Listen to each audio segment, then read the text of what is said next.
E aí você foi técnico da seleção brasileira, né? E a gente vê hoje o Tite, né? E a gente, pelo advento da tecnologia, né? A gente vê que o Tite é criticado 24 horas por dia. Se tem um jogo da seleção, vão tacar pedra nele, independente de como é que for o jogo, né? Como é que era na sua época? O presidente da República, e independente de quem seja, e treinador de seleção, sempre acham uma brecha. Na sua época, como é que era essa pressão, essa... Olha, Porque eu imagino que o Tite deve, assim, a cabeça dele fica desse tamanho quando tem jogo, porque não importa o que aconteça, né? Alguém perguntaria assim, uma vez eu fiz uma entrevista quando eu trabalhava na RAI, na televisão, fiz uma entrevista para o Ed Sheeran, né, que era piloto da Fórmula 1. Eu digo, e fiz para o De Angelo também. Escuta, quanto é braço? A gente, o garotão, sempre se diz, eu sou braço na direção, né? Uhum. Eu perguntei para ele, quanto é braço e quanto é motor na Fórmula 1? Ele disse, o motor é 80%. Eu perguntei, por que vocês correm, né? Qual é a graça? E a pergunta é essa, né? Se tem toda essa pressão, para que treina, né? Uhum. É um negócio que eu acho que tá no DNA, é uma coisa, eu te diria, uma coisa apaixonante. Uhum. Mas toda hora que você vai trabalhar num time, sabe que tem essa pressão. Às vezes ela é injusta, ou quase sempre injusta, porque a pressão, porque você tem que trabalhar, no caso de uma seleção, com jogadores que, cada lugar tem um, que é esse ou que é aquele. E você não tem que ter muito tempo para treinar. Então você tem que ser muito mais um selecionador, não na época da Copa do Mundo, né? Porque lá você tem mais tempo, tem pelo menos 20 dias. Mas jogador chegando aqui num dia, 3 dias depois de estar jogando, eu acho que você tem que ser muito mais um selecionador do que um treinador. Né? Selecionar quem casa com quem, porque você não vai ter tempo de fazer um trabalho para adaptar um no outro. Né? Então, de repente, você monta um time, me parece que o Tite faz isso, né? Coloca jogadores que estão mais ou menos acostumados a jogar junto, para que o time tenha menos possibilidade de desafinar. E eu acho que faz bem. Mas é complicado treinar a seleção brasileira, treinar qualquer time de ponta. Porque o futebol, quantas vezes a gente vê assim, você está escutando lá alguém narrando, e o jogador erra um gol na frente do gol, ele grita assim, esse até eu faria. Vocês cansaram de ver isso, né? Por quê? Porque também baixa a bolinha dele no final de semana. Então todo mundo joga um futebolzinho no final de semana, vai lá com os amigos. Então como ele joga, ele se sente também no direito de achar que se ele estivesse lá dentro, ele também faria aquilo. Só que, então, o futebol tem suas regras próprias, diferente de outra profissão. Né? E nem se mete, se bem que todo mundo dá conselho, né? Aí eu estou com dor de cabeça, toma esse remedinho que resolve. Médico e treinador, todo mundo é um pouco, né? Toma aquilo. Mas o treinador de uma seleção ou de um clube importante diariamente é um desgaste. E diariamente o cara não descansa. Não. Tu vai caminhar e está pensando no time, mas se eu perder, eu falando como é que eu ponho. Por exemplo, eu, quando treinador e quando estou trabalhando, eu acho fundamental ter um plano B. Tu tem que ter um plano B.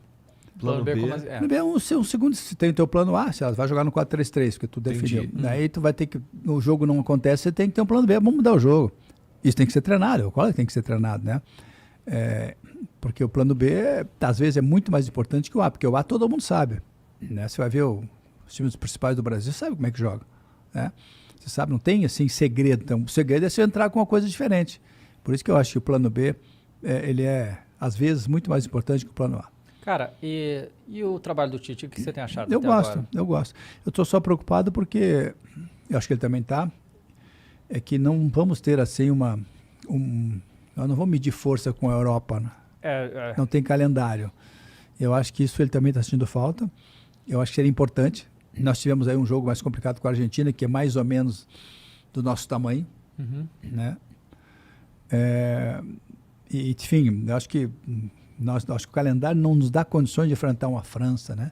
Uma Bélgica, uma Inglaterra. Uma Mas Alemanha. parece que foi eles desenharam o calendário para isso, né? Não sei se a pandemia, acho que a pandemia Também, eles estão usando isso de desculpa, eu imagino, mas Mas não tem data. Não tem, mas eles lá com eles dão um jeito de se enfrentar, né? E aí até que... Inventos, torneios. Não, e aí até que ponto... Lá eles jogam entre eles. Joga entre eles, claro.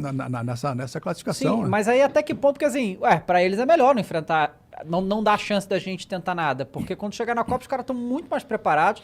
Teve uma Eurocopa esse ano no nível altíssimo, né? E agora fizeram essa Nations League também, que foi outro nível altíssimo.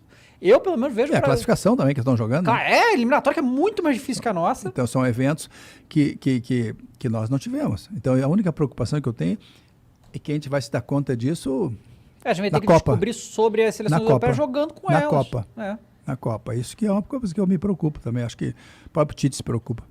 Você acha que o Brasil você acha que ainda está entre os Brasil- favoritos ano que vem? Você quer ver, se a gente chegar daqui a... Se nós conversarmos aqui, chegarmos à conclusão, quem serão os favoritos para, sei lá, 2038, né? A gente vai botar Brasil, a gente vai botar Argentina, vai botar Alemanha e vai botar Itália. O resto tu não sabe. É. Porque a Bélgica é hoje uma seleção fortíssima já de algum tempo, é sazonal às vezes, a própria Holanda, né? Mas essas quatro, essas são favoritas. Pode não estar, mas pode apontar daqui a não sei quanto tempo, porque tem história, né? Construiu uma história. A Itália não ficou na última Copa, não foi, mas é muito raro, né? Muito raro. Agora, a gente vai cravar sempre Brasil, Alemanha, Itália e Alemanha. Eu, pelo menos, vou cravar, né? Não cravaria uma seleção que no momento está legal, mas que eu não sei o que vai acontecer daqui a 6, 7, 8 anos. Coisa que não acontece com o Brasil e a Argentina. Mesmo que a Argentina tenha jogado na repescagem lá com a Austrália, né, e passou, mas é muito raro. Essas seleções estarão sempre como favorita. Agora, o favoritismo termina ou não quando começa o jogo, né? Quando começa o jogo. Nós temos aí, não dá para cravar absolutamente nada hoje no futebol. Não dá. É que desde 2002, né? Vai fazer 20 anos ano que vem, a gente não ganha. E a gente é sempre eliminado no mata-mata pela primeira seleção europeia que a gente pega, né? Se não for exatamente isso, é quase isso. Você tem ideia do que aconteceu? Porque, assim, o bagulho se repetiu muitas vezes, né? Já estamos... Quantas Copas? 2006, 2010, 2014 e 2018, né? 4 Copas. Eu lembro que a da Holanda, o Brasil fez um belíssimo primeiro tempo. E nós tomamos, acho que nós perdemos 2-1 de virada, se não me engano. O Felipe Melo foi expulso, aí teve o gol do Snyder e... Foi isso? E Mas do a Robin, Holanda... né? Nós ganhamos de Portugal na primeira fase, né? Teve Portugal na primeira A fase. Holanda era um timaço. A Holanda era um timaço. Depois agora, o último que eu lembro da Bélgica. A Bélgica era um timaço também. Sim. Então nós temos sim que acho que aprender. Eu já digo isso há bastante tempo. A gente tem humildade em tudo.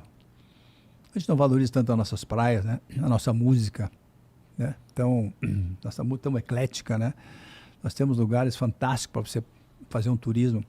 A gente não realça tanto isso. Agora, futebol não. Pera um pouquinho. Futebol nós somos os melhores do mundo. E não é há bastante tempo, né? E não é há muito tempo, mas nós temos essa arrogância de achar que o futebol é um negócio nosso que não tem igual. E já passou esse tempo, né? Tanto é que nós não ganhamos há quanto tempo. Embora a seleção que mais ganhou. Sim. Mas por que eu valorizo o futebol italiano? A Itália teria 5 títulos e nós 4 se tivesse ganho nos pênaltis de 90 e 4 nos Estados Unidos. E aí foi a diferença. Né? A Itália estaria com 5 e nós com 4. Para mostrar, por isso que eu respeito muito o futebol italiano, porque eles são um time que é uma seleção e que consegue, quando vale mesmo, eles vão para cima, porque tem muita história, tem muito currículo também. Então esse pessoal a gente tem que respeitar. E hoje respeitar a Bélgica, tem que respeitar hoje a França, então, que é um timaço. Respeitar a Croácia, para Portugal, que acho que melhorou muito o time de Portugal, muito, né? Enfim, acho que está na hora de a gente ter um pouquinho de humildade em relação ao futebol. Nós continuamos sendo, sim, um futebol de muita qualidade, falando de seleção principalmente, mas nós temos que, às vezes, também entender que os outros também têm seleções fortes. A gente tem hoje alguma solução para não ser tudo Neymar? A gente tem uma solução para isso? Eu acho que tem que ser trabalhado isso, né? Tem que trabalhar isso, né? O Neymar é um jogador, que é o principal jogador. Que realmente, mas o jogo contra a Argentina foi sem ele, o Brasil jogou bem, né? Tem que criar isso. Eu acho que não pode depender só de... Até porque ele pode machucar, né? Como aconteceu em 2014, como né? aconteceu em 2014, então tem que preparar isso. E acho que o jogo...